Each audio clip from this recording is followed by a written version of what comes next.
अमेरिकी राष्ट्रपति Donald Trump ने धमकी दी है कि वो सीधे ईरान के न्यूक्लियर साइट्स पर अटैक कर सकते हैं। बकौल ट्रंप, अमेरिका जल्द ही ईरान के पिकेक्स माउंटेन को टारगेट कर सकता है और ईरान इस पर कुछ कर भी नहीं पाएगा। अगर ऐसा होता है तो जंग खतरनाक स्तर पर बढ़ सकती है। ईरान ने भी चेतावनी दी है कि ऐसी किसी भी कोशिश के गंभीर परिणाम होंगे। पिकेक्स माउंटेन ईरान की बेहद मजबूत सुरक्षा वाली न्यूक्लियर साइट मानी जाती है। अमेरिका और इजरायली खुफिया एजेंसियों का आकलन है कि ये साइट पहाड़ के अंदर 2 बड़ी सुरंगों में बनाई गई है।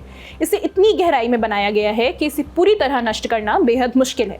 इसे ईरान की प्रमुख न्यूक्लियर साइट नतांज से कुछ ही दूर पर बनाया गया है। माना जाता है कि पिछले साल न्यूक्लियर साइट पर अटैक्स के बाद ईरान ने अपने एनरिच्ड यूरेनियम का बड़ा हिस्सा इसी पिकेक्स माउंटेन में छिपा दिया था। पिकेक्स माउंटेन के बारे में फिलहाल ज्यादा जानकारी बाहर नहीं आ पाई है। माना जाता है कि अभी भी इस पर काम चल रहा है और इजराइल अमेरिका के हमलों के बाद इसमें तेजी आ गई है। इस बीच अमेरिकी रक्षा मंत्री पीट हेग्सेथ ने बताया कि ईरान के साथ जंग में अब तक अमेरिका के 3,62,000 करोड़ रुपए खर्च हो गए हैं। हेग्सेथ ने अमेरिकी सीनेट की सुनवाई में ये जानकारी दी और कहा कि जंग के लिए 6,47,000 करोड़ रुपए की और जरूरत होगी। अगली खबर, कंगाल पाकिस्तान ने एक बार फिर अमेरिका के सामने झोली फैला दी है। छोटी मोटी रकम नहीं बल्कि सीधे 10 अरब डॉलर यानी लगभग 8,03,000 करोड़ रुपए की मदद मांगी है।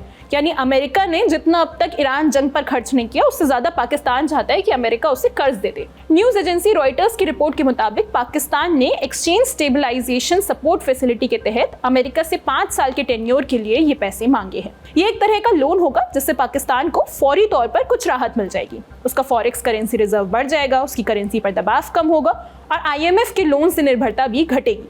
बकौल रॉयटर्स, पाकिस्तान ईरान जंग में मीडिएटर की भूमिका निभा रहा है जिसके बदले वो अमेरिका से आर्थिक मदद लेना चाहता है।